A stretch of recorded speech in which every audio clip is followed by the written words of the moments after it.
పప్ప ఎటువంటి కష్టం పడకుండా అసలు ఏ క్వాలిఫికేషన్ లేకపోయినా మీ నాన్న ఉన్నోడనే ఒకే ఒక కారణంతో చెమట కూడా పట్టకుండా స్ట్రైట్గా ఎండీ చైర్లో కూర్చున్న నీకేంత పొగరుంటే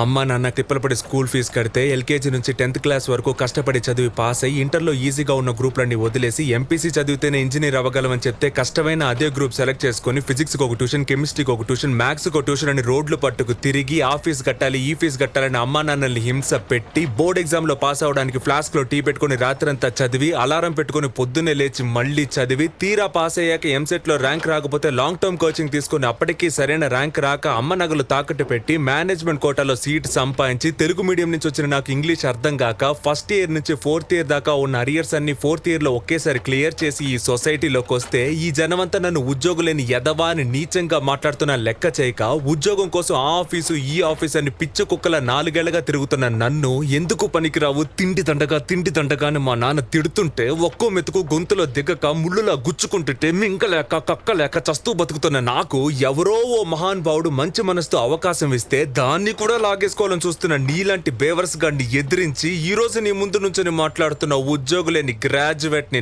నాకెంత పొగరుండాలరా.